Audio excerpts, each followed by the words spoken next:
Bismillahi assalamualaikum warahmatullahi ta'ala wabarakatuh.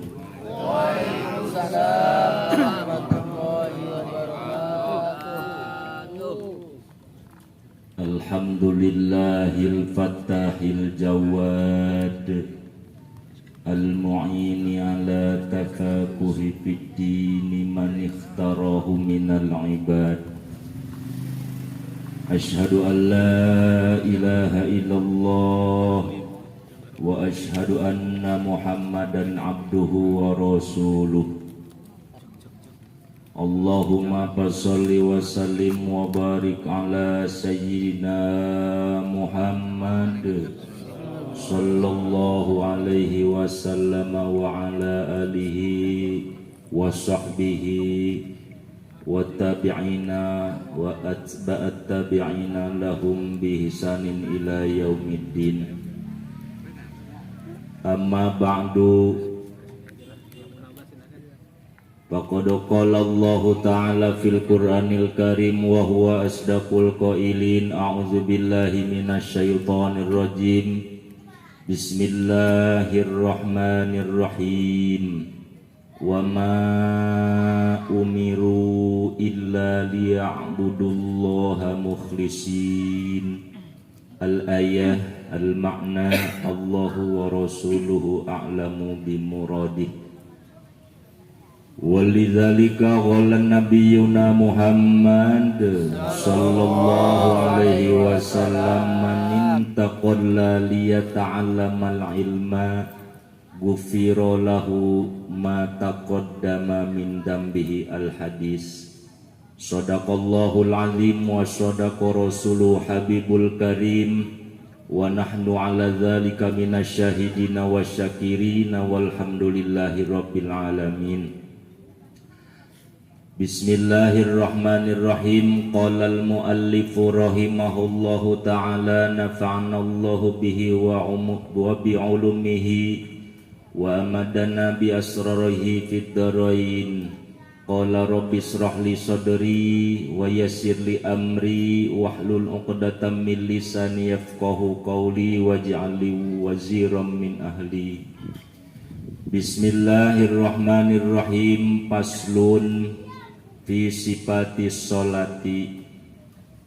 Paslun utawi iki iku pasol sewiji hale tetep ing dalem tetelaken sifat sholat.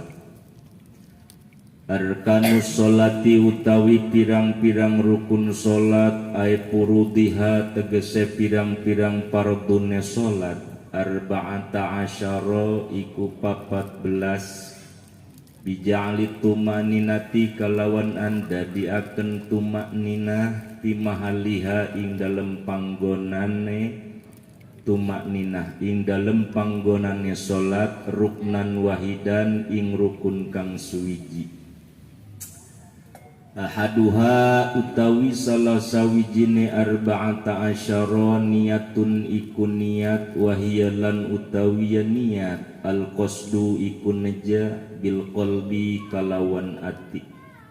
Li khabarin karena ana hadis Kangjeng Nabi Muhammad sallallahu alaihi wasallam innamal a'malu binniyati. Pastine utawi sahe pirang-pirang amal iku tetep kalawan niat. Bayajibu piha mangka wajib piha ing dalam niat ay niati tegese niat. Qasdu fa'liha opo neja pagaweane salat ay salati tegese salat.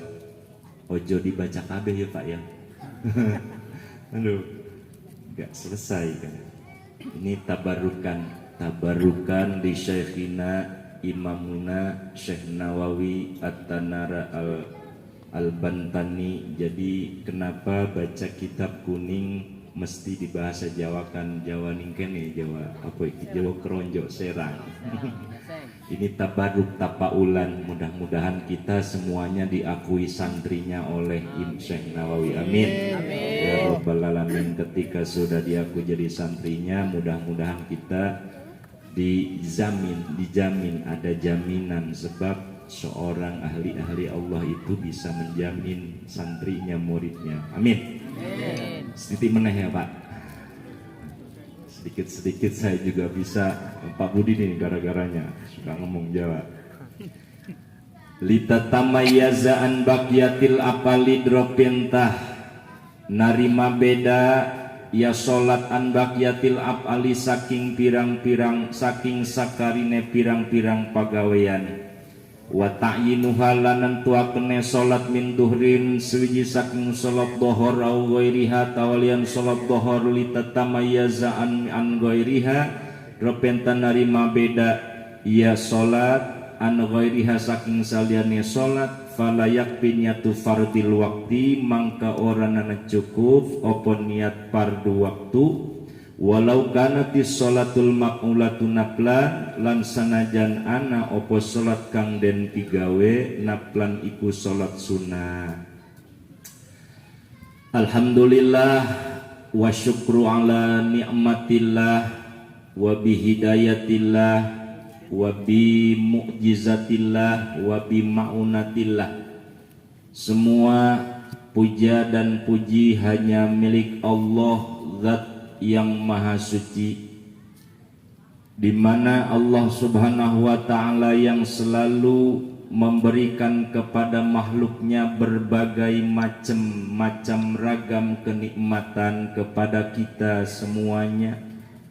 Di antaranya yang paling mahal dan sangat paling utama adalah kita diberikan oleh Allah Subhanahu wa ta'ala, ditanamkan oleh Allah Subhanahu wa ta'ala di dalam kolbu kita, yaitu keyakinan atau sebuah namanya keimanan. Itu yang sangat mahal, sebab itu tidak serta-merta diberikan oleh Allah Subhanahu wa ta'ala kepada makhluknya kecuali atas kehendak Allah Subhanahu wa ta'ala. Dan juga selain nikmat iman, kita dalam keadaan pasrah, yaitu dalam keadaan beragama tauhid atau beragama Islam. Alhamdulillahirabbil alamin. Sebab kedua-duanya ini adalah faktor yang sangat penting bagi makhluk yang sudah ditaklif untuk kehidupan selanjutnya. Ketika Allah tanamkan di kolbunya ada rasa iman, keyakinan dan Islam, maka ini akan mempermudah kehidupan selanjutnya, yaitu kehidupan yang abadal abadi, yaitu kehidupan akhirat. Maka seyogyanya kita pada kesempatan kali ini bersyukur kepada Allah yang Maha Ghafur, yaitu menasorupkan rasa nikmat dari Allah Subhanahu wa ta'ala, yaitu kepada hal-hal yang diberi, hal-hal yang di tempat di mana itu tempat ada ridho Allah Subhanahu wa ta'ala. Salah satunya yang sangat luar biasa adalah tolabul ilmi. Tolabul ilmi, menuntut ilmu, mencari ilmu, mencari tentang pengetahuan. Ini adalah yang sangat mahal dan luar biasa adanya. Ini semata-mata atas kudrat iradat Allah Subhanahu wa ta'ala. Kita bersama-sama berkumpul, bermuajahah, bermusafahah, yaitu satu niatan litolabil ilmi, atau untuk mencari pengetahuan, belajar bersama. Alhamdulillahirabbil alamin. Sholawat beserta salam mugia terlimpah curahkan kepada junjunan baginda alam, yakni habibina wa syafi'ina wa maulana Muhammad sallallahu alaihi wasallam, juga kepada keluarganya, para sahabatnya, para tabi'in, para atba' tabi'in, khususnya umumnya kita semua. Mudah-mudahan kita semuanya diakui jadi umat Nabi Muhammad sallallahu alaihi wasallam, sehingga kita semua mendapat jaminan di yaumil jaza, di yaumil akhirat, yaitu yang dinamakan syafaatul uzma. Amin ya rabbal alamin.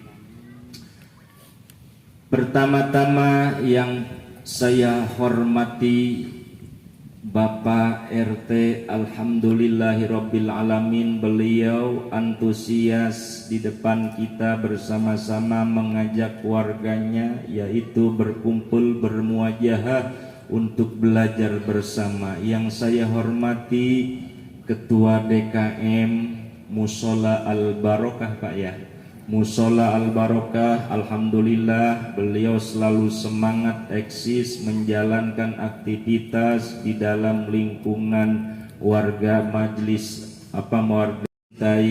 beliau Bapak Budi, sohib karib saya, bos saya lah.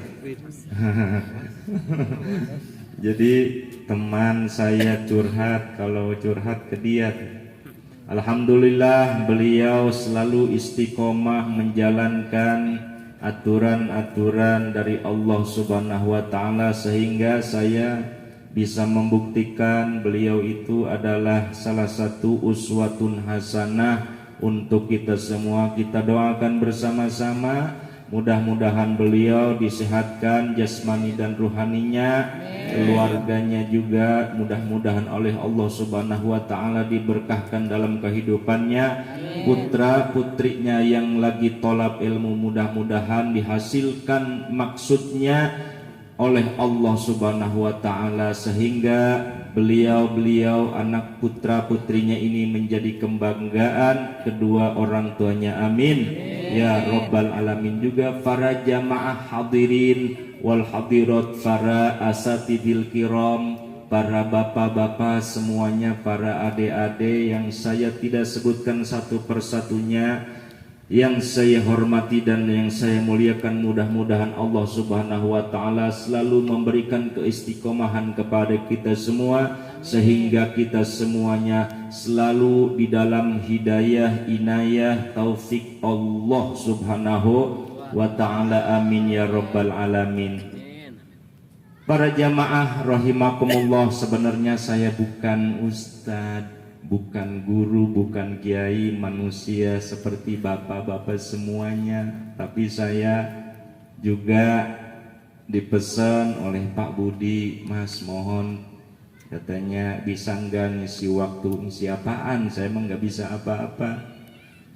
Tetapi ya yang namanya sudah komitmen, saya paksakan seadanya dari saya. Mohon dimaaf sareng dimaklum kalaupun ada kekurangan, bahkan selalu saya tidak merasa mengajar, mohon ya para jamaah.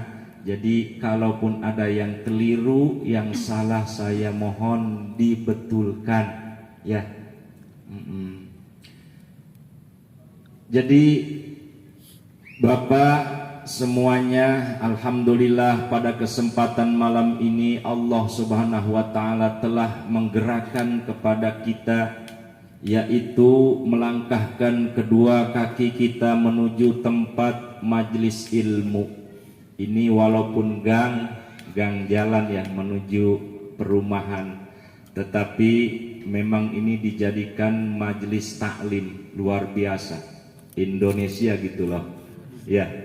Di Indonesia mah bebas, mau apa aja di mana aja bebas. Beda di Timur Tengah, coba ada nggak pengajian seperti ini? Nggak bakalan ada. Ngaji di gang atau di jalan, di musola, di belakangan tuh jarang. Adanya hanya di Indonesia. Luar biasa Allah Subhanahu wa taala. Jadi orang Indonesia itu dilebihkan oleh Allah Subhanahu wa taala di berbagai macam hal. Di antaranya salah satunya di mana ini sebenarnya hakikatnya metode Rasulullah Shallallahu alaihi wasallam pada zaman Rasulullah beserta para sahabat. Rasulullah itu mempunyai santri yang dinamakan santrinya Ashabus Sifah. Ngajinya seperti ini metode ini. Jadi bermuajahah, bermusyafahah. Rasulullah SAW itu ketika di Madinah, maka sekarang hilang, tidak ada di namanya Mekah atau Madinah pengajian seperti ini. Tidak ada sekarang. Saya sudah mendapatkan berita dari teman-teman yang di sana itu belajar tolab ilmu itu ya tempatnya di mana, pengajian di mana gitu. Bahkan sekarang canggihnya itu pakai laptop gitu kan ngajinya, enggak seperti ini. Padahal Rasulullah ya seperti ini, pengajian ini harus bermuajahah, harus berhadapan, bermusyafahah. Alhamdulillahirabbil alamin, itu adalah salah satu nikmat dari Allah Subhanahu wa taala.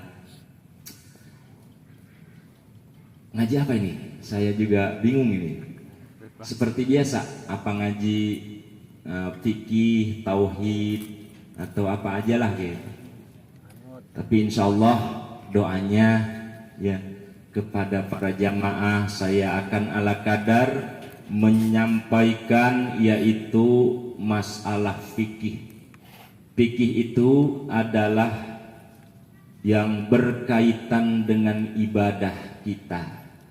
Fikih terbagi dalam 4 bagian, yaitu masalah ubudiyah, jadi tentang ibadah penghambaan kita kepada Allah Subhanahu wa ta'ala. Jadi Al-Quranul Karim yang 30 juz itu terbagi 4 bagian.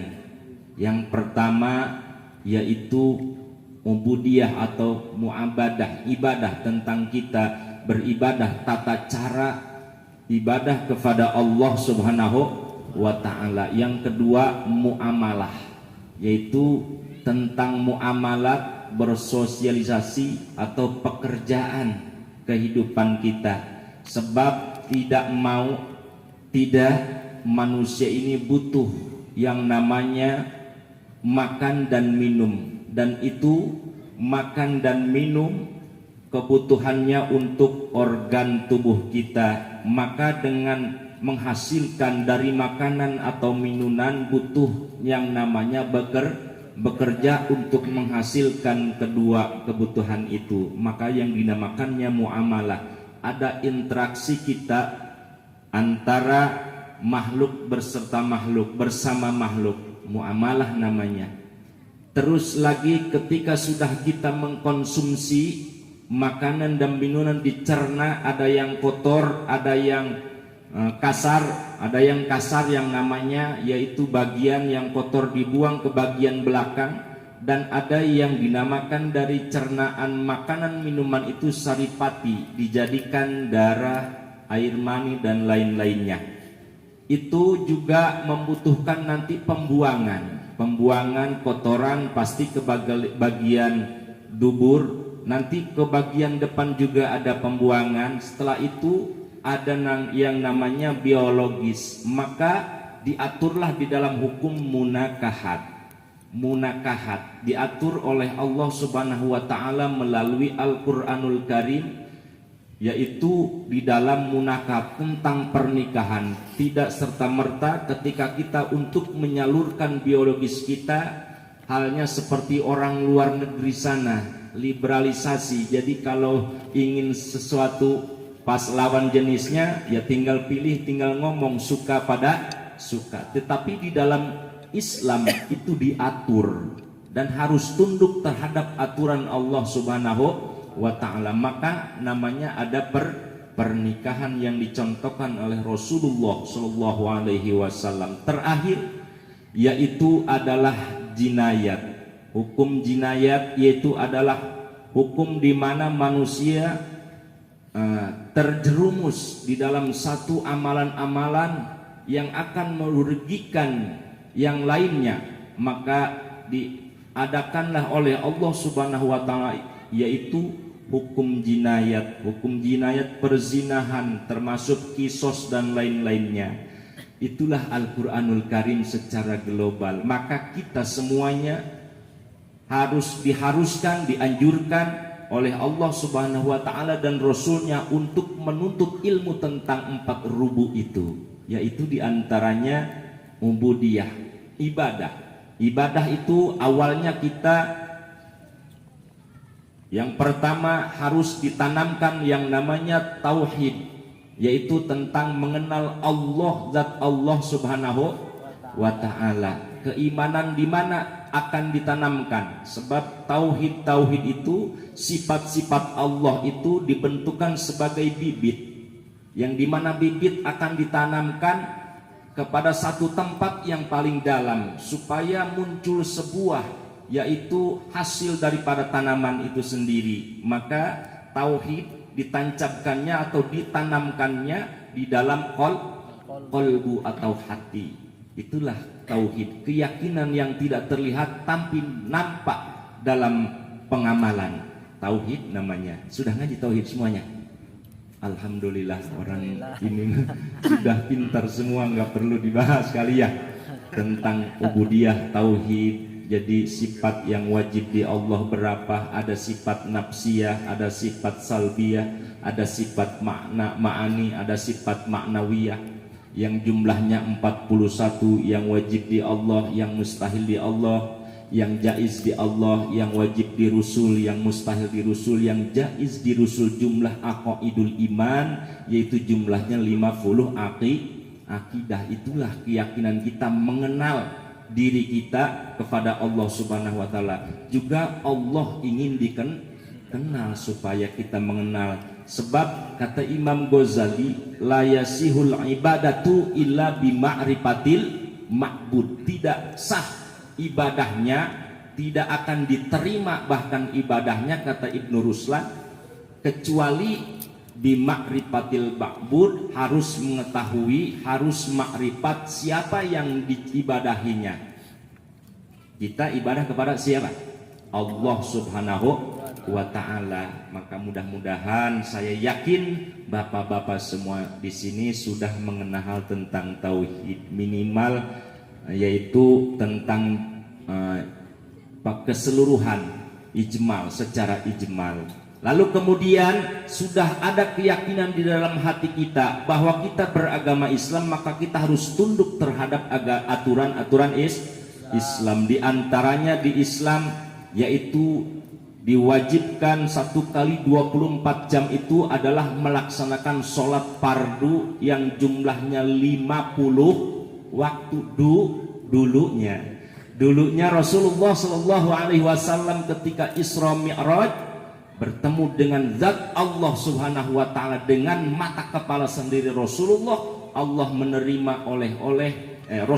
menerima mandat, yaitu melaksanakan sholat berserta umatnya 50 waktu. Masya Allah, 24 jam kita dulu diperintahkan oleh Allah Subhanahu wa taala 50 waktu. Tapi Rasulullah turun ke langit ke-7, ke-6 bertemu dengan Nabi Allah Ibrahim alaihissalam. Kata Nabi Ibrahim, tidak akan sanggup umatmu. Bertemu dengan Nabi Musa pun begitu, tidak akan sanggup umatmu untuk melaksanakan jumlahnya sholat 50 waktu. Maka singkat kata Rasulullah Shallallahu Alaihi Wasallam bolak-balik dari langit 6-7 sampai Sidratil Muntaha bertemu dengan zat Allah itu, yaitu dirukhsah menjadi 5 waktu. Pun itu tidak mengurangi pahala dari jumlahnya 50 waktu. Sebab dulu juga ada matematik. Rasulullah diberikan kabar oleh malaikat Jibril, wahai Rasulullah Muhammad sallallahu alaihi wasallam, jikalau umatmu melaksanakan ibadah sholat yang 5 waktu dengan bagus, dengan aturannya, maka dia akan mendapatkan pahala sama dengan 50, berarti 5 kali berapa?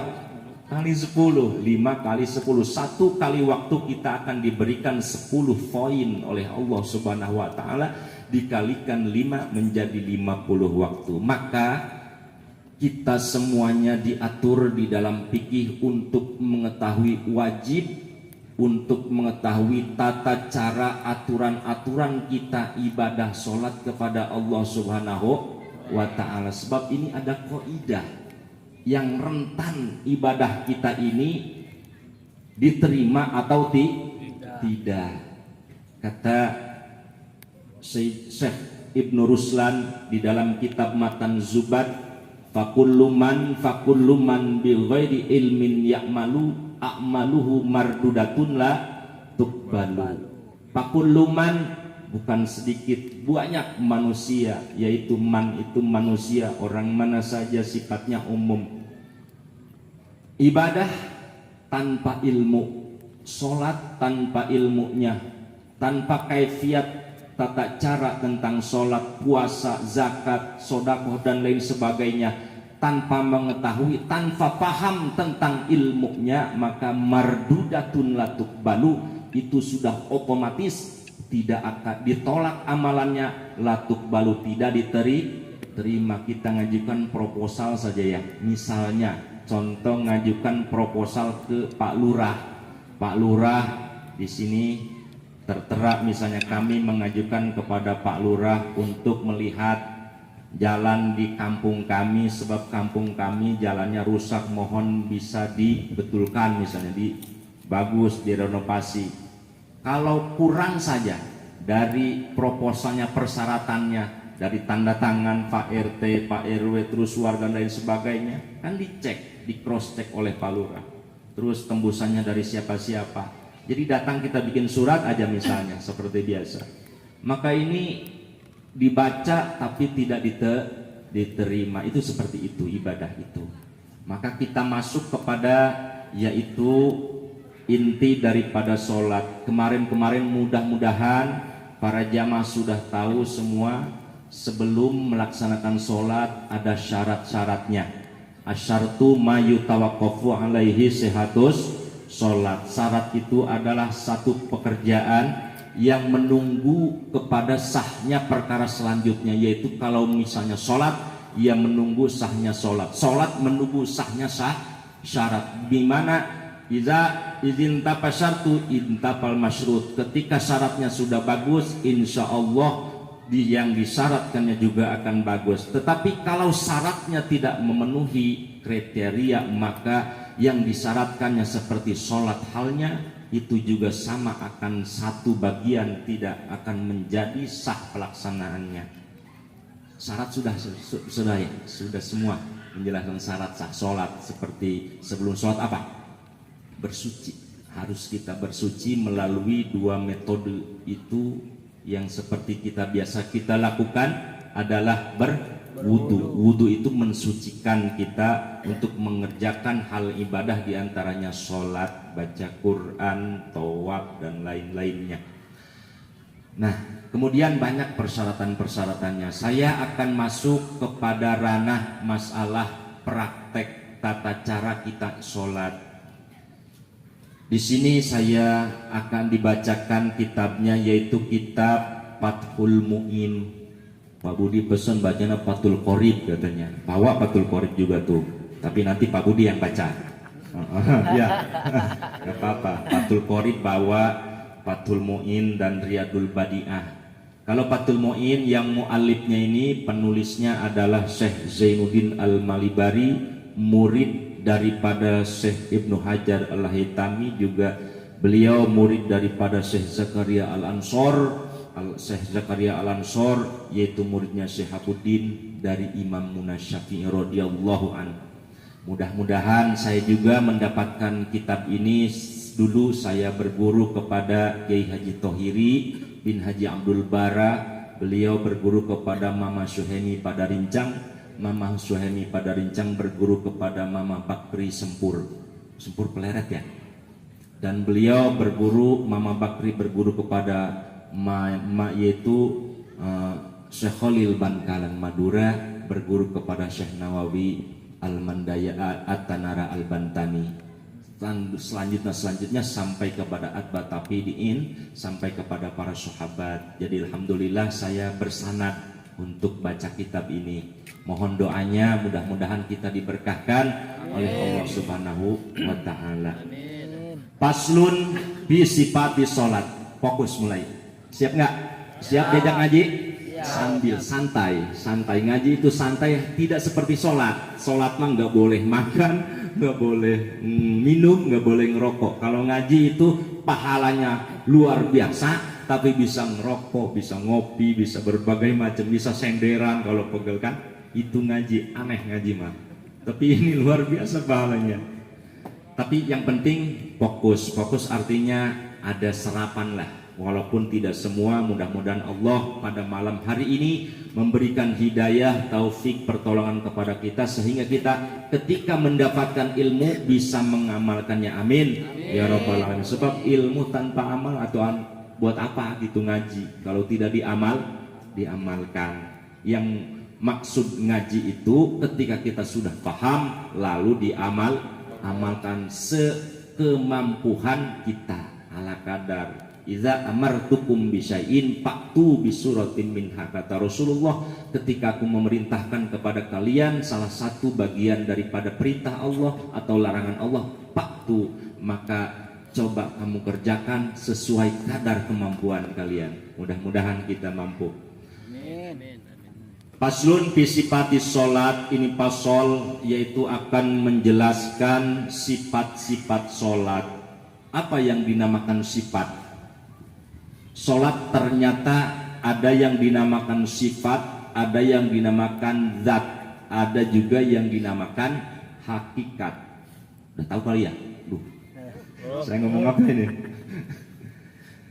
Jadi sholat itu ada sifatnya, sholat itu rangkaian, sifat-sifat itu adalah rangkaian yang akan didesain oleh si pembuat sifat itu tadi. Contoh, Rasulullah Shallallahu Alaihi Wasallam mendesain pendesain asli, pendesain yang paling sangat sempurna, khususnya ibadah sholat. Maka Rasulullah mengatakan, "Shollu kama ro'aitumuni usolli." Sholatlah kalian seperti bagaimana kama ro'aitumuni usolli, sebagaimana kalian melihat aku waktu aku melaksanakan sholat. Itulah catatannya. Maka di dalam sholat ada sifat. Sifat itu adalah satu bentuk untuk mendesain atau merangkai juz-juz daripada bagian sholat. Berarti kita dituntut untuk pandai merancang semuanya ini. Semuanya ala kulli muslimin wa muslimatin, harus merancang untuk pekerjaan sholat. Di mana rancangan itu, desain itu supaya menjadi sebuah perkara atau menghasilkan sebuah amalan yang sempurna. Contoh sajalah, ini aja, jangan jauh-jauh apa nih. Mendesain apa? Rumah ya, rumah. Kita akan membuat sebuah bangunan yang dinamakan rumah. Berarti mulai pembangunan dari pondasi di atas tanah yang kuat. Tanahnya jangan yang lembek, juga bisa yang lembek juga. Nah, maka awal pertama pekerjaan kita untuk membangun rumah harus membuat pondasi yang sangat kokoh dan kuat. Itu kalau di fikih, kalau di syariat namanya tauhid. Jadi pondasi kita itu adalah tauhid. Setelah itu ini baru rancangan. Nah, jangan dijadikan rumah dulu lah, sebab kita berkaitannya kepada niat rukun yang pertama. Otomatis kalau kita membuat sebuah bangunan tidak asal-asal, mesti ada arsiteknya, perancangnya namanya. Maka dengan arsitek inilah beliau bisa, sebelum mewujudkan sebuah bangunan, beliau seorang arsitek itu sudah menggambarkan tentang bangunan rumah. Jadi beliau digambar, terlihat ini kesini kesana kemari, pancang dan sebagainya. Itu adalah keahlian arsitek.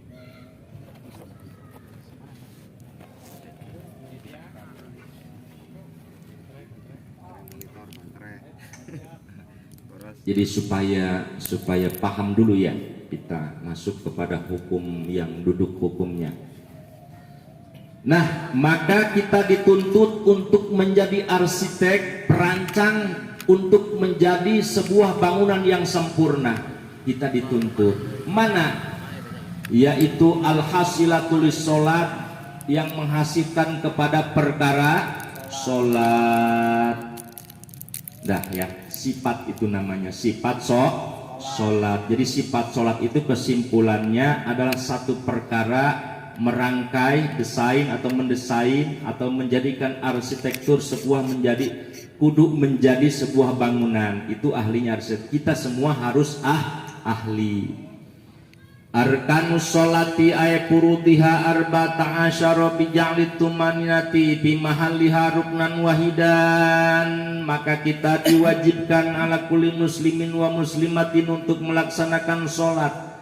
Dan di dalam sholat juga ada rangkaian-rangkaian. Rukun itu adalah rangkaian atau juz, bagian-bagian sholat. Nah, ada namanya takbiratul ihram, ada ruku, sujud. Tetapi yang dimaksud di sini kita harus tahu, bisa membedakan mana wajib, mana sunnah. Sebab di dalam sholat itu di sini dijelaskan fardunya. Rangkaian sholat itu ada 14. Kaget ya? Saya tahu mah katanya rukun sholat bukan 14. Berapa semuanya? Ada yang 14, ada yang 18. Kalau di 18 itu menghitung satu persatu. Di dalam kitab Fathul Qorib itu jumlahnya tidak 14 tetapi 18 langsung. Itu Fathul Qorib karangan Abi Suja. Abi Suja itu seorang pejabat. Hebat ya. Abi Suja itu adalah seorang gubernur dulunya. Jadi dia seorang pejabat di satu negara jadi gubernur. Beliau cerdas otaknya, maka beliau sudah punya satu guru, yaitu guru Torikoh namanya, guru kebatinan. Kalau saya begini aja nih, aduh repot nanti di sana. Maka beliau hijrah ke Madinah, mondok di Madinah. Beliau jadi mufti, bahkan bisa mu'alif, bisa jadi pengarang kitab. Salah satunya adalah kitab Fathul Qorib Abi Suja. Hebat ya. Mudah-mudahan kita, walaupun kita profesi kita seperti ini semuanya ya, Allah subhanahu wa ta'ala melebihkan kepada kita. Bisa apa aja kita, sebab Allah mah ada memberikan kesempurnaan dan kekurangan di setiap masing-masing makhluknya.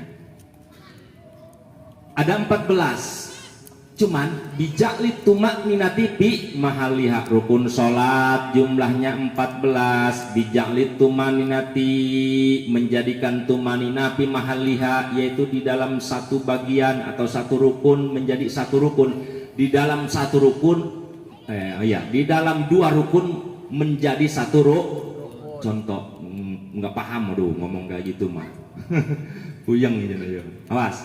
Contoh seperti di mana? Di ruku. Di ruku itu ternyata ada dua rukun. Yang pertama ruku. Terus apa lagi? Tumak ninah. Ruku, tumak ninah. Itu dua rukun. Itu dua rukun. Musonib di sini Syekh Zainuddin Al-Malibari menyatakan bija'lit tumaninati fi mahalliha ruknan wahidan. Jadi ruku dihitung satu rukun. Jadi semuanya 14 ditambah 4. Ruku, tumaninah, terus i'tidal, naik kan dari ruku. Tumaninah lagi berapa tuh?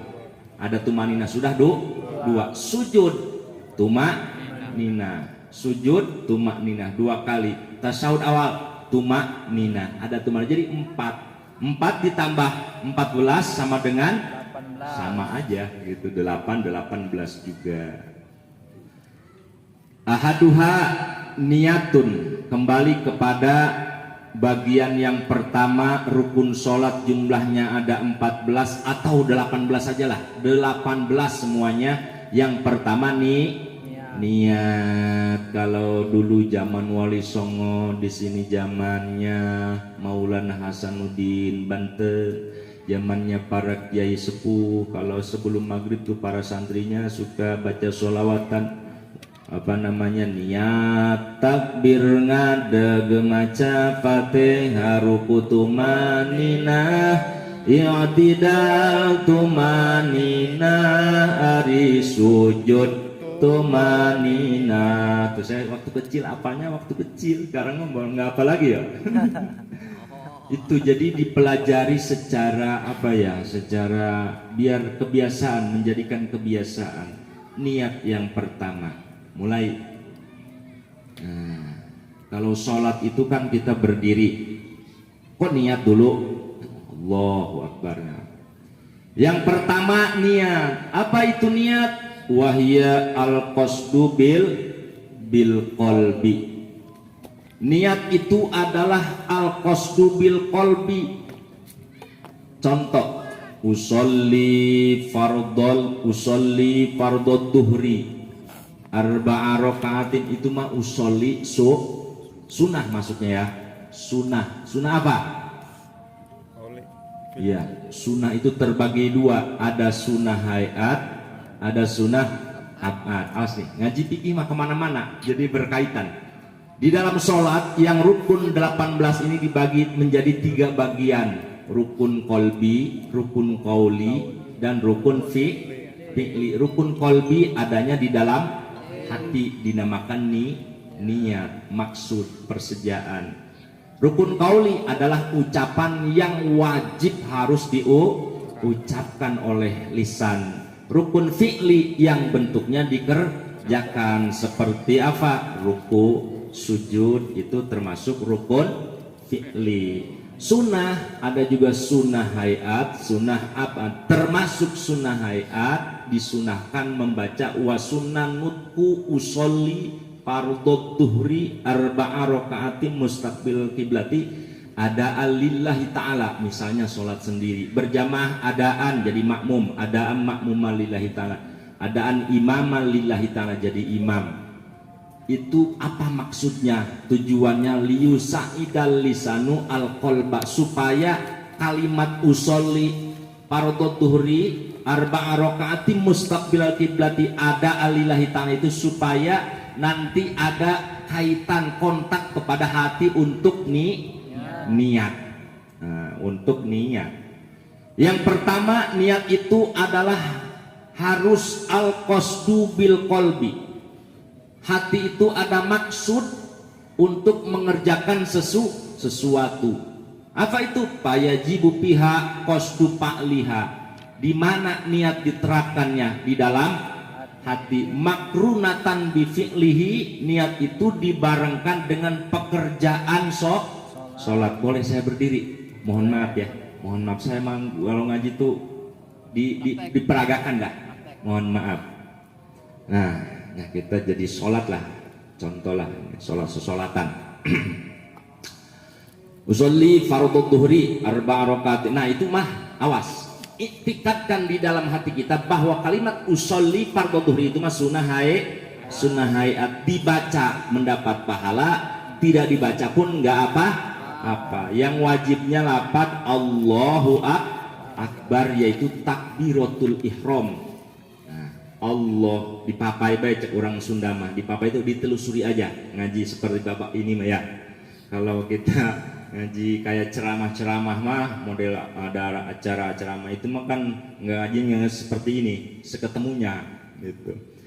Usolli fardhu duhri arba'a rakaatin mustaqbil kiblati ada lillahi ta'ala Allah. Nah ini ngangkat kedua tangan, berarti kan ngangkat kedua tangan ini hukumnya apa?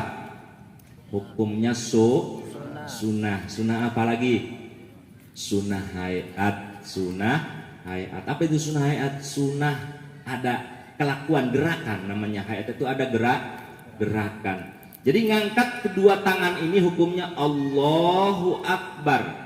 Di mana bagusnya? Menurut metode salah satu mazhab, yaitu yang kita anut, mazhab Imam Syafi'i. Jadi di dalam kitab Fathul Mu'in diterangkan ngangkat kedua tangan sunnah hayat yang sempurna adalah, jadi ngangkat kedua tangan seperti ini. Jari jemari didekatkan kepada lingkaran kuping kanan kiri, tapi jangan diluruskan, tapi dilengkungkan. Jempol kanan kiri ini lurus kepada bawah, ini apa? Pentil kuping ya, pentil kuping. Itu sunnah yang paling utama. Allah, nah ini lipatkan kayak seperti lingkaran kuping, dan mempunyai hikmah dan makna terhadap kita ngangkat kedua tangan. Allahu Akbar itu maknanya kita menyerahkan diri 100%, kita tidak ada apa-apanya kecuali Allah Subhanahu wa ta'ala yang berkuasa. Hikmahnya Allah. Pertanyaan, kalau tidak ngangkat tangan Allahu Akbar, gini aja tangannya misalnya, gimana? Sah nggak sholatnya? sah baik atuh masalah gitu. Males amat ngangkat tangan, udah tahu ini ilmunya bahwa ngangkat tangan itu sunnah hayat. Orang-orang mengangkat tangan saya mah legeng sedikit gaya gitu, Allahu Akbar begini aja, asal jangan gerak. Sebab gerakan itu ada gerakan yang ditaksis di dalam sholat, ada yang gerakan yang akan membatalkan kepada pekerjaan sholat gitu.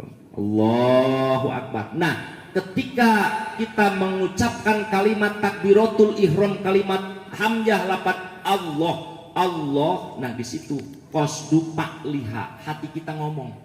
Maka disunahkan kata Rasulullah sebelum sholat itu kosongkan pikiran dari berbagai macam lintasan di dalam hati kita tentang dunia.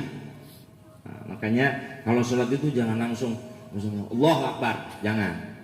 Enjoy baik, jadi santai, kosongkan dulu, fokuskan dulu hati illallah, kecuali ada Allah subhanahu wa ta'ala. Wa'bud rabbaka ka'annaka taro. Ketika kita sholat punya keyakinan di dalam hati kita Allah itu melihat kita dengan rahmatnya, dengan basornya Allah. Kok nggak kelihatan sih? Perasaan kita belum bisa meyakinkan 100% Allah melihat kita. Fa innallaha yara, Allah walaupun kita tidak melihat Allah dengan basirah kita, dengan mata kepala kita, tapi Allah melihat kita dengan ilmunya, dengan basornya Allah. Mulai rasakan itu, mulai perasaan kita seolah-olah sedang menghadap Allah subhanahu wa ta'ala. Allah, niatnya bagaimana?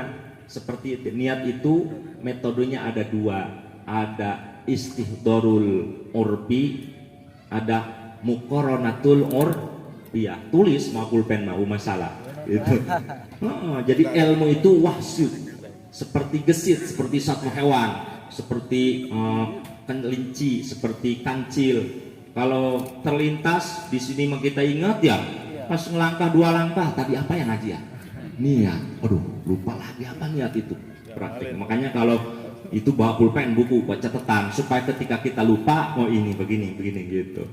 Jadi di dalam niat itu metodenya ada dua, ada yang pangkatnya derajatnya tinggi, ada yang rendah.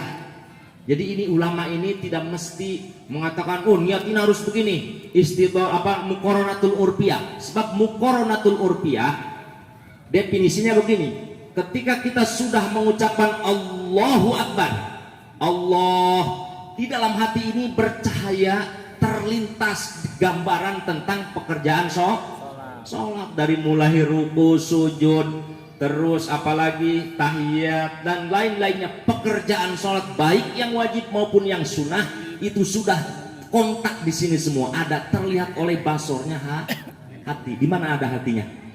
Di dada nih.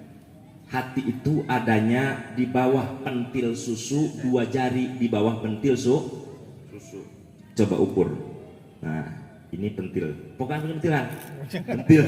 Pentil susu. Ya kita mah ya pentil kita mah seperti standar. Di sini kita pegang aja.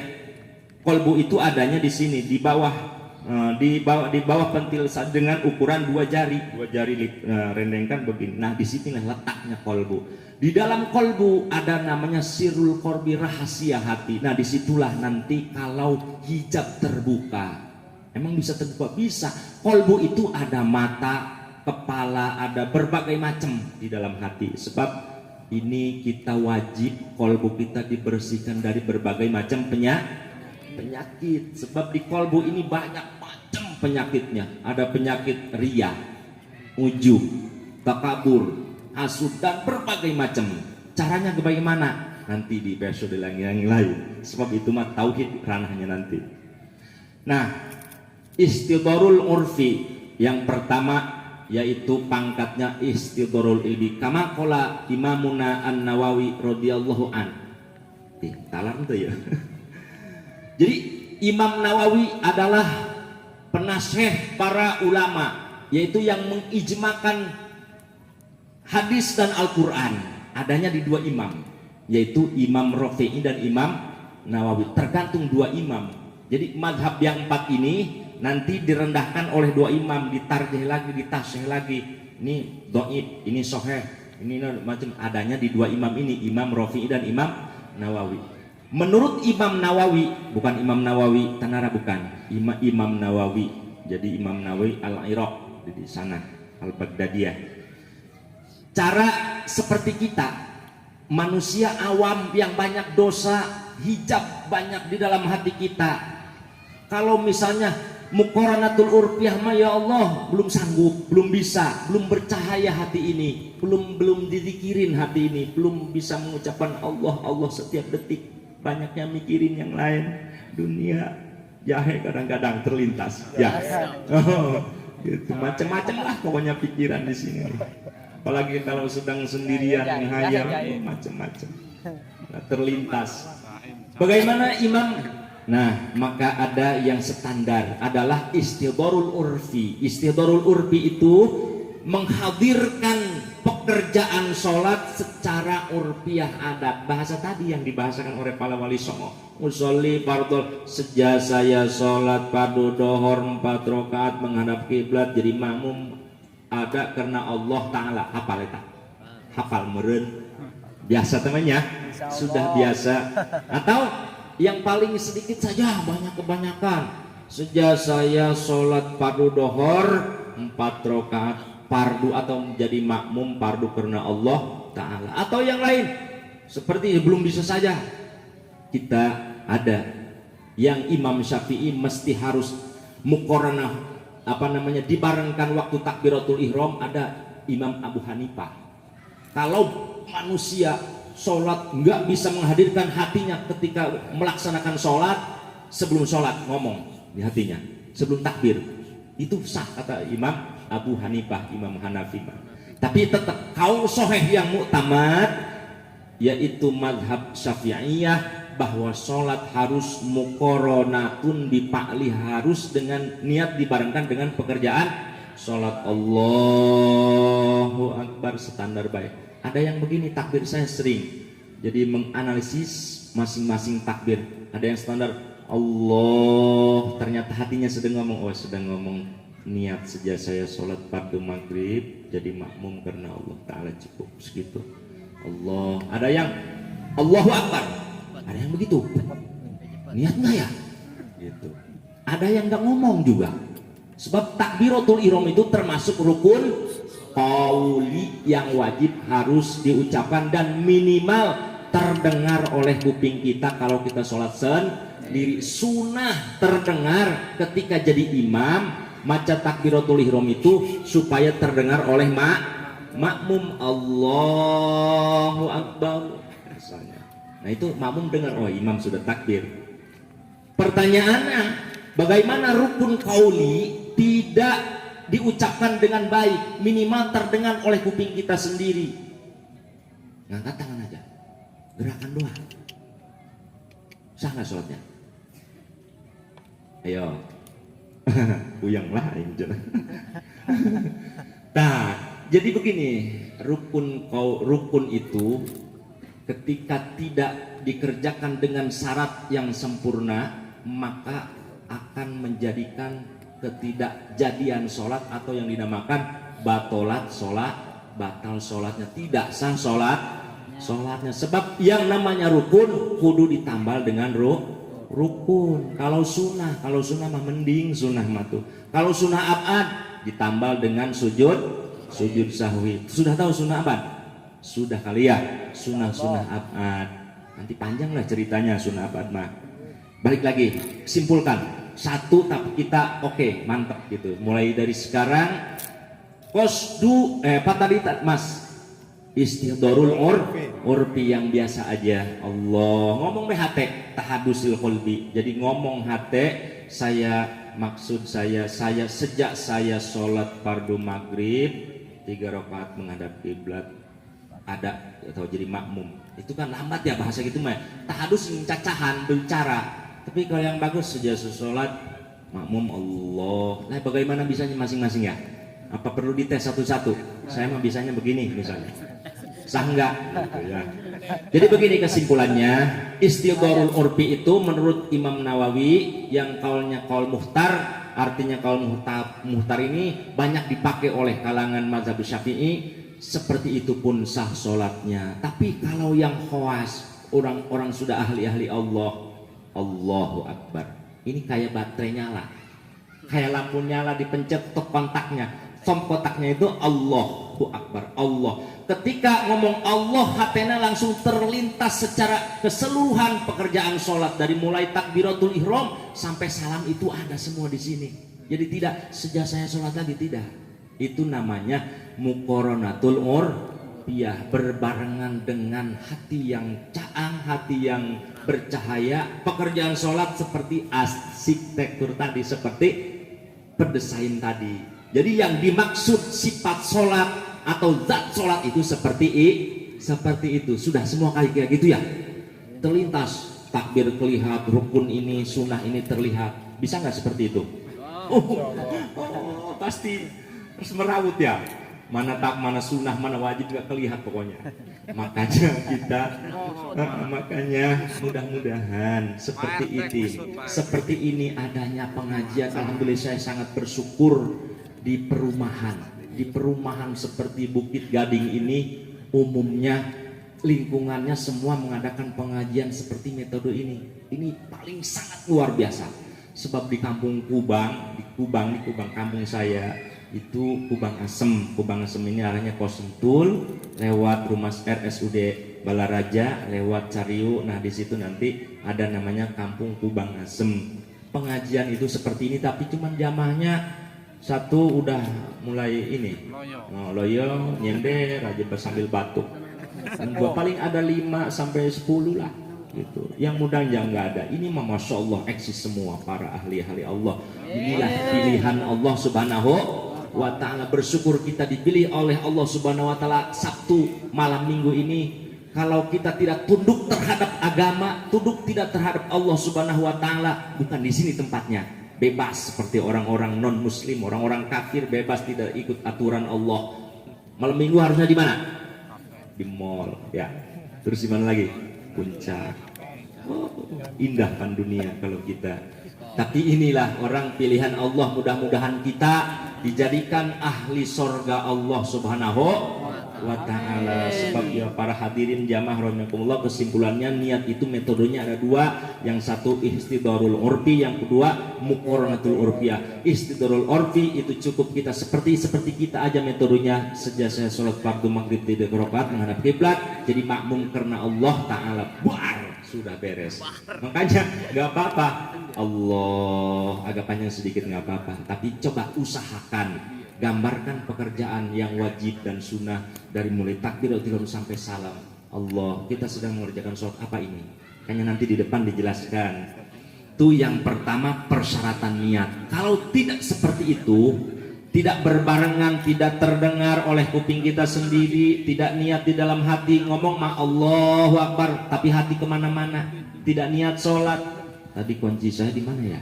Tadi naruh kunci di mana? Itu mesti fokus hanya seperti itu, niat aja dulu. Yang lainnya nggak apa-apa. Misalnya sudah Allahu Akbar, mulai hati kemana-mana. Apa yang dibaca bibir baca, lain di hati, lain di bibir. Biasanya seperti itu.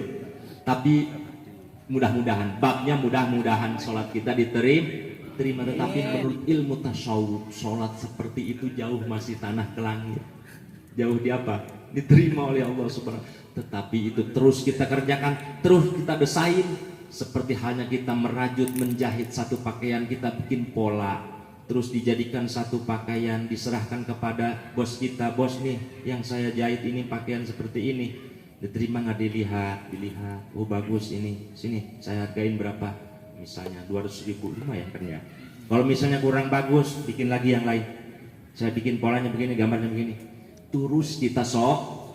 Artinya aduh lah, katanya kalau sholatnya nggak beres mah sholatnya nggak itu, ngapain sholat lah, mending nongkrong di jalan gitu. Nggak boleh begitu terus sholat terus ila ajalin musamma, sampai datangnya aja. Sebab sholat itu hanya satu ibadah yang mesti kudu dalam keadaan sehat, dalam keadaan normal, dalam keadaan sakit, bahkan dalam keadaan sudah tidak bisa berdaya, hanya hati yang berbicara.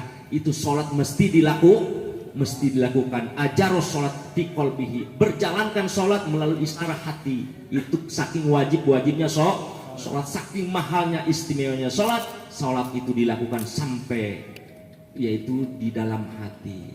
Lalu Sunan Kalijaga bagaimana? Sunan Kalijaga kan riwayatnya itu dia bertapa kalau bahasa tasoma khalwat. Khalwat itu jadi menyepi di satu tempat, duduk. Sholat enggak sih? Katanya wali Sunan Kalijaga, kok enggak sholat? Kan wujudnya sampai dia jasadnya itu sampai rumput dan lain macam sudah tidak terurus lah, bukan seperti jasad lagi, bahkan burung pun bersarang di kepala Sunan Kalijaga. Terus di fikihnya masuk enggak? Kok wali seperti itu? Walaupun wali harus melaksanakan sholat. Ya sholat lah. Ini yang terakhir kita omongkan tadi, ajaro sholat bikol bihi. Jadi Sunan Kalijaga itu sedang tidak nyaman terhadap dirinya, tidak mengakui dirinya seorang makhluk, hanya Allah Zat Subhanahu wa Ta'ala. Diperintah, ada gurunya yaitu Sunan Bonang Digo, diperintahkan supaya menghinakan diri, supaya tidak mengakui jasad, supaya hilang rasa nafsu dari berbagai macam sifatan-sifatan, sehingga jasadnya tidak diakui, artinya tidak diurus, tetapi sholat terus. Sebab Sunan Kalijaga kalau sholat sudah di bagian hati itu bagian dalam itu tidak tertaklif kepada bersuci, artinya hati selalu suci kalau dia dalam keadaan suci. Nah, itu jadi Sunan Kalijaga tetap ketika waktu zuhur sholat hatinya itu. Jadi tapi ada napas, ada ruhnya, ada hati tetap berjalan melaksanakan sholat. Ada yang bertanya begitu, seperti itu. Jadi kesimpulannya, syarat pertama adalah kita niat qasdul fi'li. Jadi ada 3 ya. Nggak sebar jam ya. Waduh, nggak apa-apa. Terus Pak, lanjut. Oh, ya nanti tadi ada sesi pertanyaan ya. Terus satu lagi, udah simpulkan ada 3 persyaratan niat. Kalau tidak yang 3 ini terdeteksi di dalam hati, sholatnya wallahu alam. Begitu saja.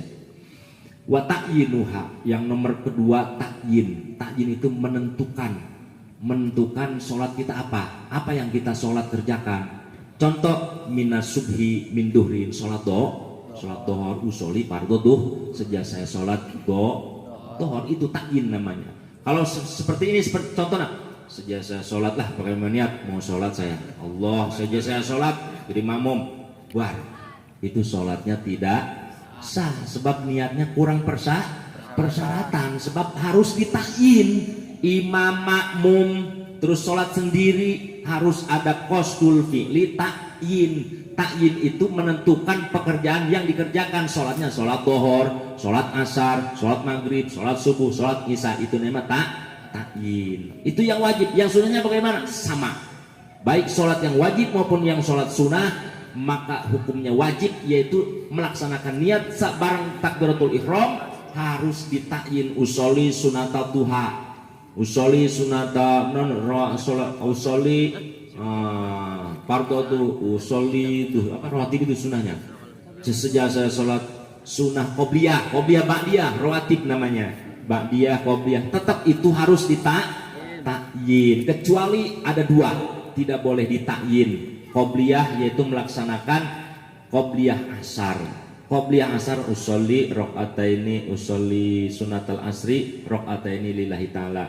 Jangan qobliyatan, sebab tidak ada diatan setelah sholat asar, tidak ada sunnah qobliyah asar.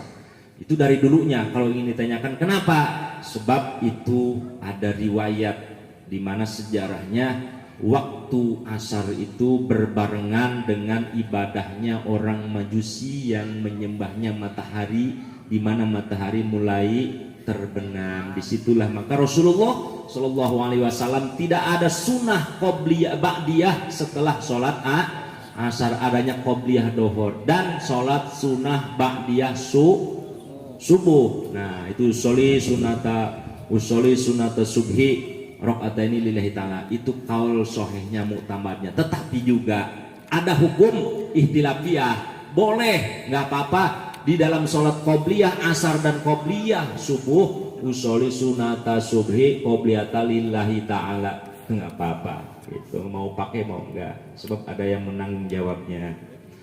Yang nomor kedua, takyin, menentukan yaitu pekerjaan sholat min duhrin aw ghairiha. Apa maksudnya, tujuannya, elatnya litatamayaza an ghairiha, maka supaya ada perbedaan ketika kita melaksanakan sholat. Ditanya, sejak saya sholat fardu dohor beda dengan sholat maghrib gitu. Sebab ketika sudah fardu dohor, sejak saya sholat fardu dohor Allahu Akbar, berarti dohor 4 rakaat.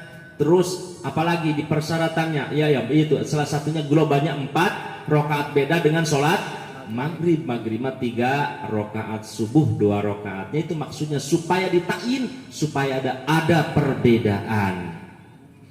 Pala yakin niatul waqfi, maka tidak cukup kalau niat usolli fardul waqti, usolli saya sejak sholat waktu apa ini? Kan masih umumnya. Maka kalau niat seperti sejak saya sholat waktu Allahu Akbar, itu sholatnya juga tidak sah niatnya. Otomatis kalau niatnya tidak sah, maka tidak sah juga sholatnya. Kelanjutannya kita mah berharap yakin sholat kita diterima, ternyata ilmunya nggak tahu. Mudah-mudahan. Yang terakhir, nomor ketiga adalah fardiyah, qasdul fi'li ta'arud. Ta'arud itu fardiyah.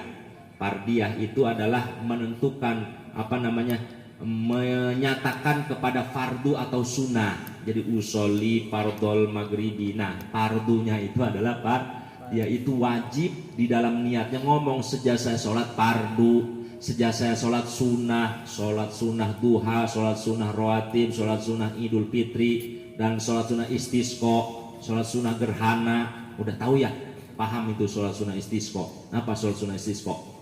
Istisqa itu sholat yaitu meminta hujan dari Allah Subhanahu wa taala. Kebetulan ini Masya Allah bulan Maulid, Jumadil Awal, Rabiul Awal, Rabiul Sani, biasanya ada hujan, banyak curahan hujan. Tapi ini Allah Subhanahu wa taala sudah menggerakkan seperti ini kita di dalam keadaan situasi kondisi panas ya, Pak. Mudah-mudahan ada curahan hujan rahmat dari Allah Subhanahu. Itu juga nanti metode sholat istisqa harus dimulai dari pemerintahan setempat, dari mulai misalnya bupati dan lain sebagainya. Sebab satu kota harus ada pemimpinnya.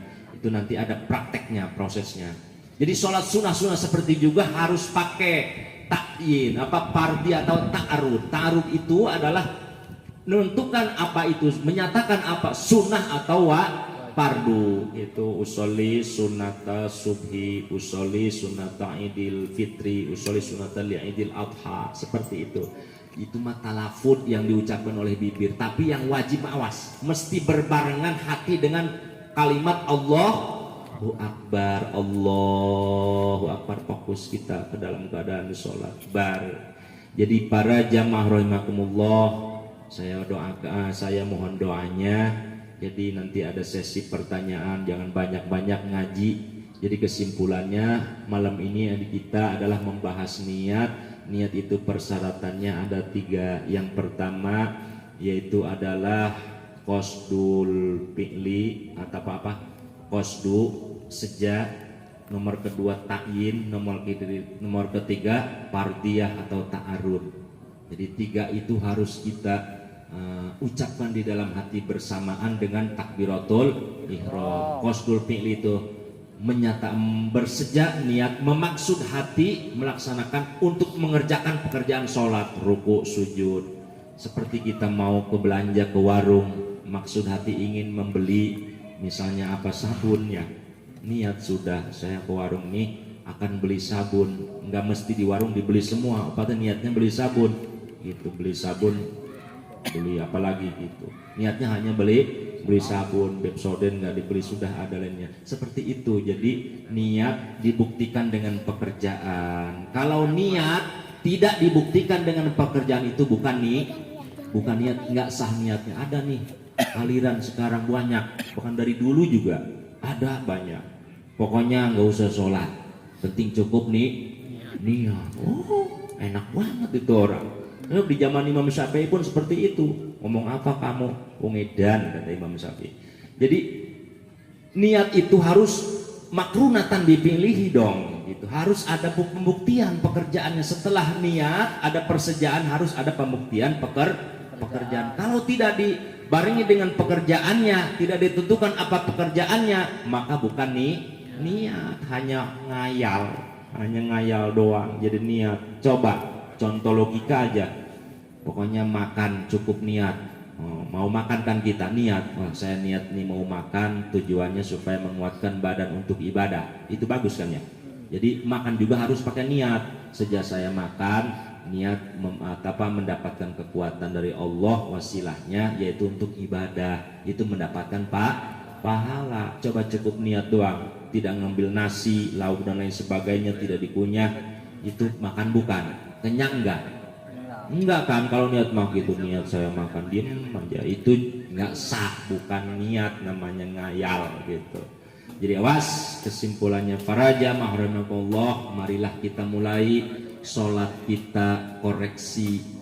Di antaranya salah satunya adalah itu, dalam satu kali gerakan ada 2 rukun yang wajib harus disertakan, yaitu niat di dalam hati berbarengan dengan kalimat Allahu Akbar. Itu saja. Ngangkat tangan masuna hayat, terus kembalikan tangan ke bagian baina surrati warukbah juga sunnah hayat. Sini taruh saja di sini. Kalau nggak ditaruh begini aja nggak apa-apa. Nggak apa-apa gitu. Misalnya Allahu Akbar kayak upacara gini aja nggak di sini. Itu sah sholatnya, tidak apa-apa. Bagusnya kita diajarin oleh para guru, terutama dari atba tabiin terus sampai ke sini dicatat di dalam kitab bahwa bagusnya sunnah Allahu Akbar baina surrah warukbah. Jadi posisinya agak miring ke sebelah kiri bagian dada, ulu hati, bagian hati, tutupin hati dengan ini. Jadi aurat hati itu supaya jangan penyakit macam nempel di dalam hati. Nah di sini jangan terlalu ke atas begini, sebab itu nanti melewati ini kolbu hati. Standar baina surah warukbah di sini. Surah warukbah itu antara pusar baina surah wasodri, itu baina surah wasodri antara wudel dan dada, tengah-tengah. Jadi ada hati di sini, 2 jari. Hanya jari ini sunnahnya, ayatnya. Yang 2 gini nah. Ini sunnah nih, yang 2 jadi di depan luruskan, yang jempol megang ini. Itu sunnah yang paling bagus, paling utama. Jadi seperti itu metodenya tata krama, adab-adaban kita sholat.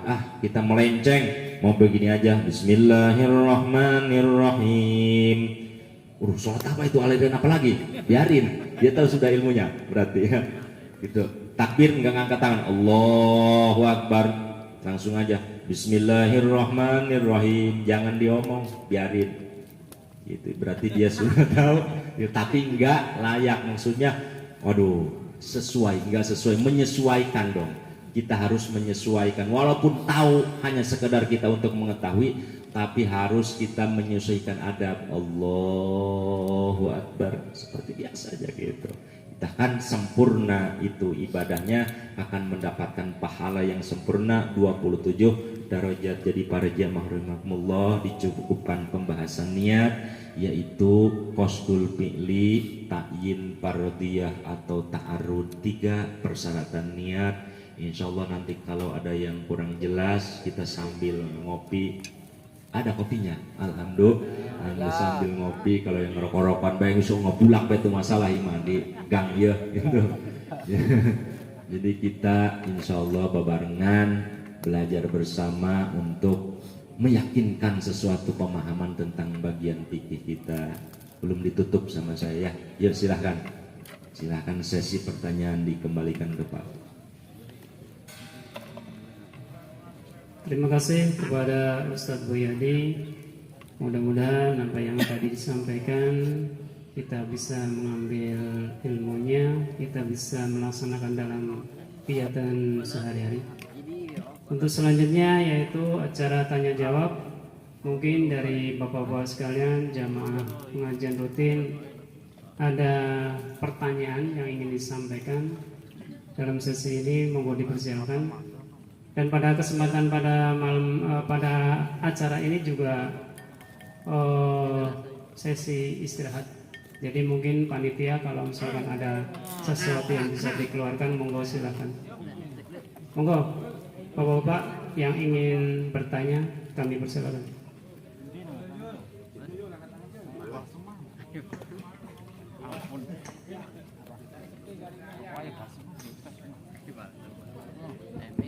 Ji, monggo dipersilahkan pakai mic kalau bagian jauh.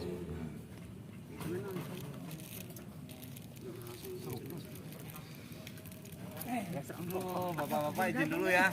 Oh. Rapat bentar. Makasih. Doanya apa ya? Apa Yan? Amit ya Yan. Assalamualaikum. Waalaikumsalam.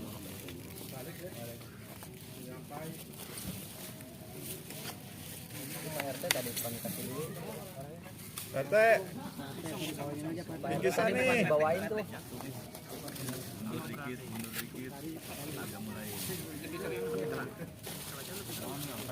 Bawain aja. Ya, ada juga.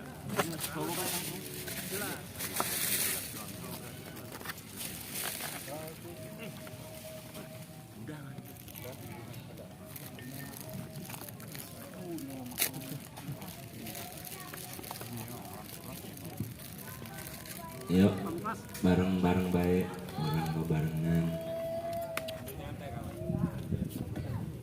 Sunda ge ngarti meureun nya. Ngerti? Udah, coba. Coba di dia. Coba alhamdulillahirabbil alamin. Assalamualaikum warahmatullahi wabarakatuh. Waalaikumsalam. Izin Ustadz mau nanya nih. Untuk perkara sholat fardu, ada sholat fardu yang bisa dikerjakan sendiri, bisa dikerjakan berjamaah. Ada juga sholat fardu yang harus dikerjakan secara berjamaah. Ini berkaitan dengan imam. Dalam hal niat harus diucapkan tadi yaitu imaman atau makmuman. Kalau sholat fardu yang bisa dikerjakan dengan makmum atau sendiri kan kadang-kadang kita pasti niatnya berbeda. Dikala kita jadi imam, karena bisa dikerjakan sendiri, kelupaan imamnya, jadi adaan. Hukumnya seperti apa? Terima kasih. Assalamualaikum warahmatullahi wabarakatuh. Waalaikumsalam warahmatullahi wabarakatuh. Alhamdulillah, sangat luar biasa pertanyaan dari Bapak siapa? Pak. Bapak Mukhlas. Alhamdulillah. Ini hidayah yang sangat luar biasa. Pak Mukhlas. Jadi jamaah semuanya juga masalah imaman wa makmuman atau tidak jadi imam, tidak jadi makmum sholat sendiri. Kewajibannya sholat niat di dalam hati ketika kita jadi makmum. Itu konteksnya wajib kepada si makmum niat jadi makmum. Makmuman lillahi ta'ala, Allahu Akbar. Wajib mutabaah mengikuti imam. Pertanyaannya, kalau bagaimana imam sholat jadi imam tapi tidak niat imaman kan ya? Tidak niat imaman, mungkin kelupaan. Biasa sholat sendiri suruh jadi imam gitu, maka lupa jadi imam, niat jadi imam. Sah apa enggak sholatnya? Niat jadi imaman mah tidak disyaratkan, yaitu di dalam hati hadir. Sebab imamah kenapa tidak diwajibkan jadi imaman? Sunnahnya memang benar imaman. Jadi wajib jadi makmum, niatnya jadi makmum. Sunnah imaman untuk diniat di dalam hati. Pun kalau lupa tidak niat jadi imam, itu tetap sholatnya termasuk sholat berjamaah gitu. Jadi kesimpulannya, niat imam itu sunnah hukumnya untuk imam, niat makmum yaitu wajib untuk makmum. Kalau lupa imam, maka sah berjamaahnya mendapatkan pahala 27 darajat. Alhamdulillah, begitu Pak. Ya. Iya mangga. Yang satu lagi adalah fardu yang harus dikerjakan bersama. contohnya sholat Jumat. Bagaimana untuk imamnya? Ah, Imamannya. sama. Di dalam sholat Jumat itu ada perbedaan. Nah, bagus nih juga. Jadi imaman wa makmuman di dalam sholat Jumat mah itu khususiyat disyaratkan. Jadi sholat itu niat jadi imam, niat jadi imam, niat jadi makmum, itu sholat Jumat. Pertanyaannya begitu, seperti lupa lagi aja. Niatnya lupa jadi imam. Nah, bagaimana? Itu hukum awal kita ambil, yaitu hukum sholat dohor.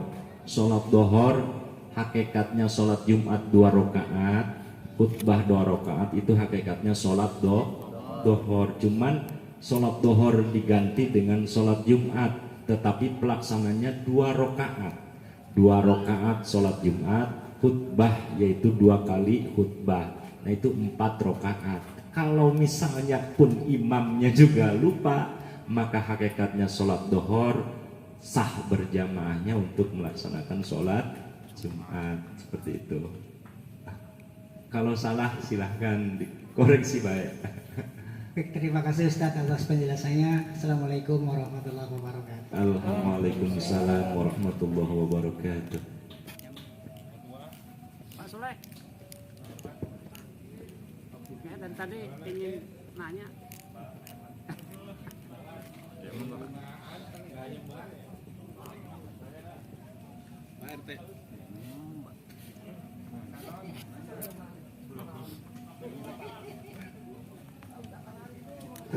Assalamualaikum warahmatullahi wabarakatuh.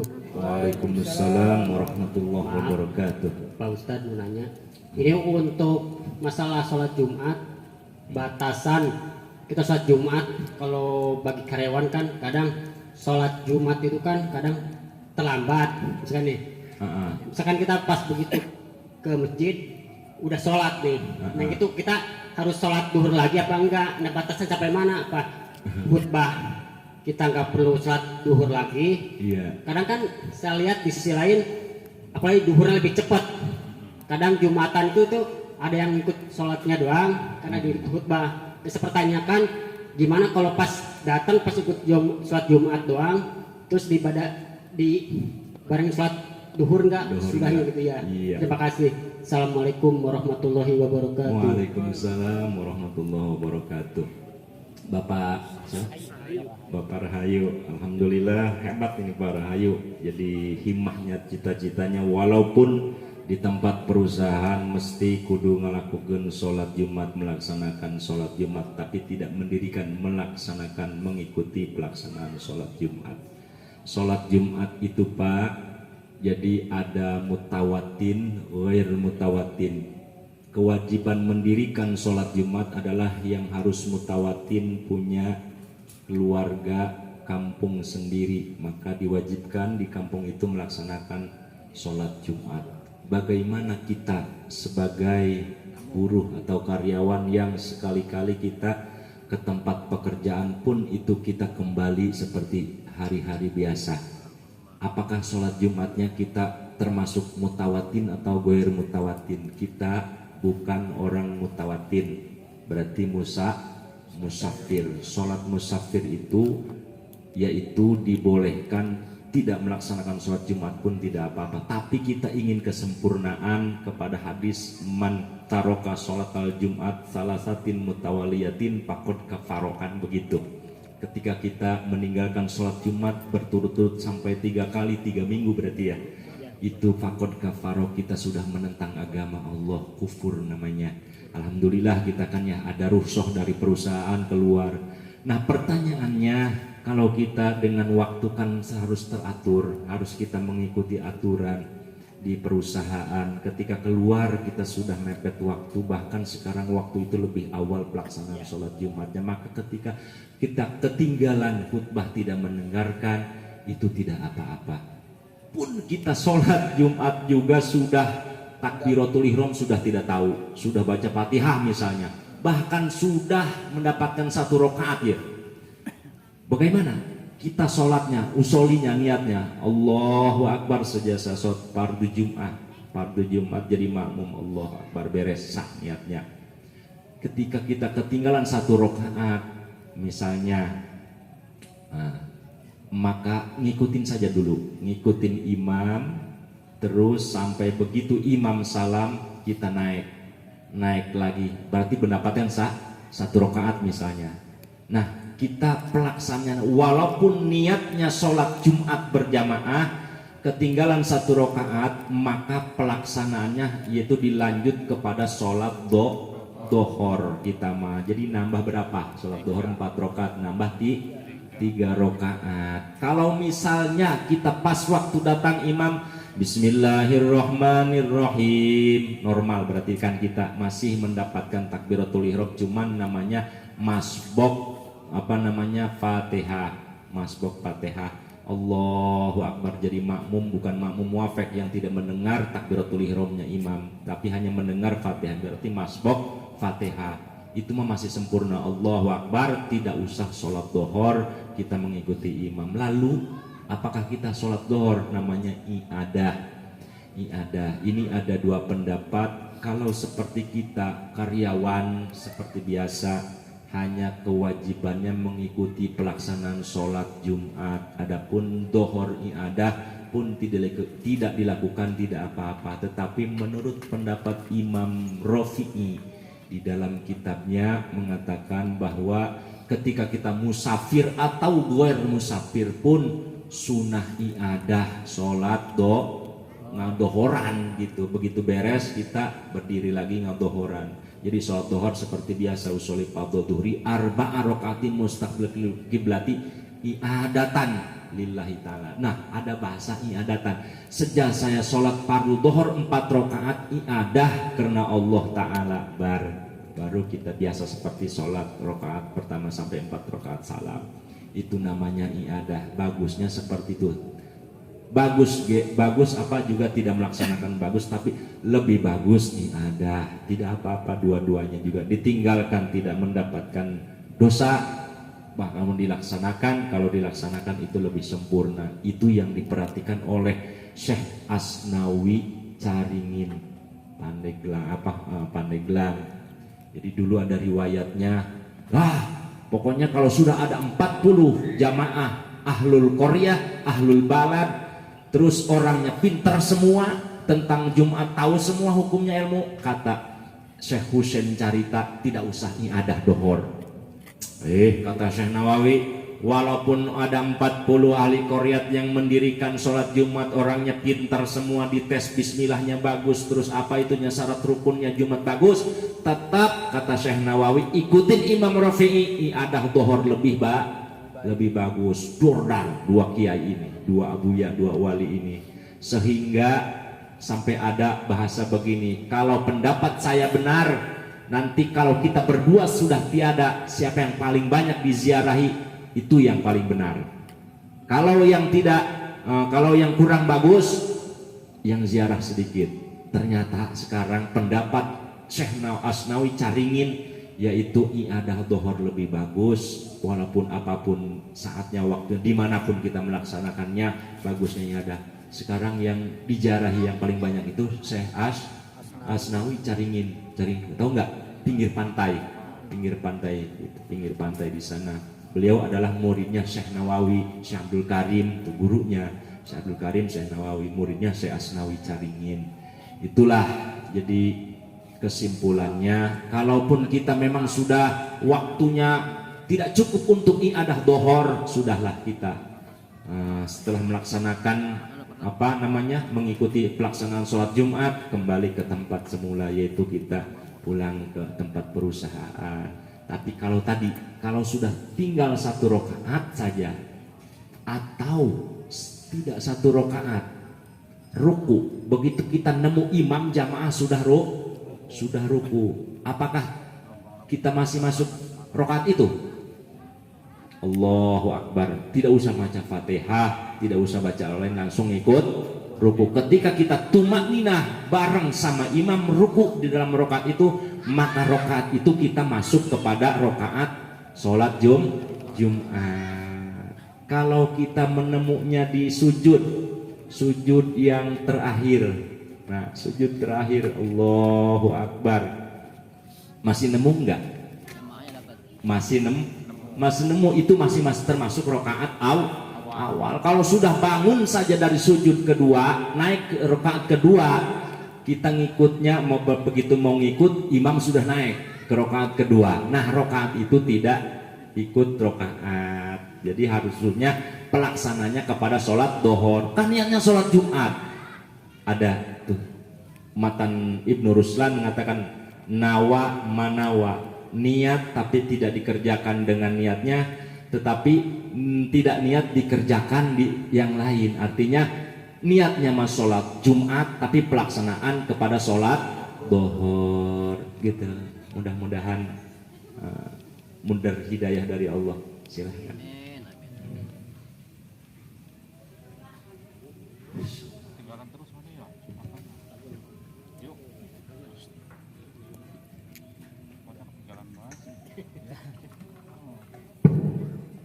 Assalamualaikum warahmatullahi wabarakatuh. Terima kasih atas waktunya. Saya mau bertanya Ustaz. Ketika kita menjadi makmum, kemudian ada yang mengikuti makmum kita. Apakah niat itu kita berubah gitu? Apa emang kita teruskan saja? Kemudian ketika kita juga lagi sholat, apakah kita dijaharkan gitu surat Fatihahnya atau apa biasa aja sih gitu? Mungkin itu saja. Assalamualaikum warahmatullahi wabarakatuh. Waalaikumsalam warahmatullahi wabarakatuh. Jadi Bapak, makmum itu terbagi dua posisinya. Profesinya ada makmum muafik, artinya makmum muafik itu yang mengikuti dari awal, dari takbiratul ihram imam itu tahu, bahkan dia langsung mengikuti berjamaah, namanya makmum muafik. Ada juga makmum masbok. Makmum masbok itu makmum yang tidak mengikuti takbiratul ihram bareng sama imam, tidak mengetahui takbiratul ihramnya imam masbok. Makmum masbok itu terbagi dua, ada masbok Fatihah, ada masbok rokaat. Ini masbok Fatihah namanya. Nah, kita jadi makmum nih, kan sholat berjamaah, kita jadi makmum, terus kita jadi makmumnya makmum masbok. Masboknya masbok rokaat, sebab ketika imam kita ngikut berjamaah sudah mendapatkan beberapa rokaat, misalnya 1 rokaat atau 2 rokaat, otomatis kita kan nambah rokaat. Kalau makmum masbok jangan ikut salam, punya denda gitu, sebab belum melaksanakan menyempurnakan rokaat. Jadi kalau baru 2 nambah 2. Nah, itu posisi kita adalah makmum masbok rokaat gitu. Maka ketika kita naik ke imam salam, kita naik assalamualaikum warahmatullah, assalamualaikum warahmatullah, langsung kita naik. Nah, ada lagi yang datang, kan begitu? Ada lagi yang datang. Nah, mau berjamaah juga ke kita gitu. Nah, ini ada isyarah, harus ada kontak-kontakan. Jadi al-ima itu adalah ya Noel bahasa apa itu? Noel cek Sunda nama. Jadi ya nepuk gitu. Itu isyarah bahwa saya mau jadi makmum kamu, jadi mau berjamaah berserta kamu gitu. Nah, pertanyaannya, apakah kita niat jadi imam? Oke, siap. Kita harus kontak di dalam hati niat jadi imam. Kalau lupa tidak apa-apa, kembali ke masalah yang tadi Bapak. Niatnya sunnahnya harus kontak jadi imam. Lalu misalnya baru dapat 1 rakaat, sholatnya sholat bangsa jahar. Sholat yang bangsa jahar itu seperti sholat maghrib, isya, subuh, bacaan Fatihah dan suratnya harus dijaharkan. Sunnah terdengar si makmum. Apakah kita dijaharkan supaya makmum terdengar? Kalau mendapatkan 1 rakaat, berarti sholat maghrib 3 rakaat. 2 rakaat lagi harus ada yang jahar 1 rakaat lagi. Bedaskan bacaan kita bismillahirrahmanirrahim sampai waladhdallin kan amin. Kalau sholat bangsa sir, bohor, asyar, itu mah tidak sunnah dijaharkan, dibedaskan, biasa saja. kita langsung Fatihah, takbir sunnah terdengar, takbir intikol namanya, ruku, sujud, Allahu Akbar. Nah seperti itu. Jadi yang bangsa jahar kalau rokat 1-2 kita sunnah bedaskan, bacanya seterdengar sunnah sama imam. Kalau sudah mendapatkan rokat terakhir itu sunnahnya sir, jadi nggak usah dibedaskan lagi, bareng-bareng kita sir. Dia baca Fatihah, kita baca Fatihah. Kalau bangsa jahar mah kita baca Fatihah, makmum jangan dulu baca Fatihah. Jadi kesimpulannya begitu. Yang kedua apa tadi? Saya lupa. Apa? Itu aja ya pertanyaannya. Oke. Jadi begitu, sholat ada makmum muafik, ada makmum masbok. Jadi kita kalau ditowel atau jadi makmum ada datang lagi namanya makmum masbok lagi itu. Masbok rokaat. Kita sudah 3 misalnya nambah 1 rokaat, dia berarti harus nambah lagi. Ada lagi seperti itu, ada yang lagi ngikut lagi di belakang, noel lagi, niat jadi imam lagi. Terus sampai kemana? Gitu. Begitu sunnahnya. Alhamdulillah. Ya itu Pak, mudah-mudahan. Jadi niat aja, kontak itu kontak, stop kontak kita di kabelnya dikaitkan ke jadi imam pun harus sama seperti tadi hukumnya. Jadi ada kontak, enggak masing-masing. Jadi hanya cukup di dalam hati, di dalam tengah-tengah kita pelaksanaan sholat, tidak mesti di awal gitu. Jadi naik ke rakaat yang nambah, di situ kita berdiri. Saya sejak jadi imam, cukup begitu niatnya. Sejak saya jadi imam, tidak sholat duhur motor, tidak. Jadi imam aja cukup itu Imam Nawawi fatwanya. Jam sholat para jamaah rahimakumullah. Jadi kebetulan di kampung Kubang saya di Masjid Nurul Huda ada sekarang diadakan acara Maulid Nabi Muhammad SAW paling bontot ini. Jadi masih banyak acara-acara. Nah saya kebetulan oleh panitia ditugaskan untuk menutup doa. Jadi saya izin tadi kepada panitia DKI masjid, ya udah nggak apa-apa nanti jam sekian bisa nggak hadir di masjid untuk menutup doa. Sekarang sudah berjalan, jadi kiainya dari Gajruk, Ki Asep Dimyati. Kalau ada pertanyaan monggo silahkan lagi atau tergantung panitia ini. Cukup ya? Baik ya, baiklah. Alhamdulillah acara demi acara udah kita lalui. Untuk acara selanjutnya yaitu penutup. Marilah kita tutup pengajian pada malam hari ini dengan bacaan hamdalah. Alhamdulillahirabbil alamin.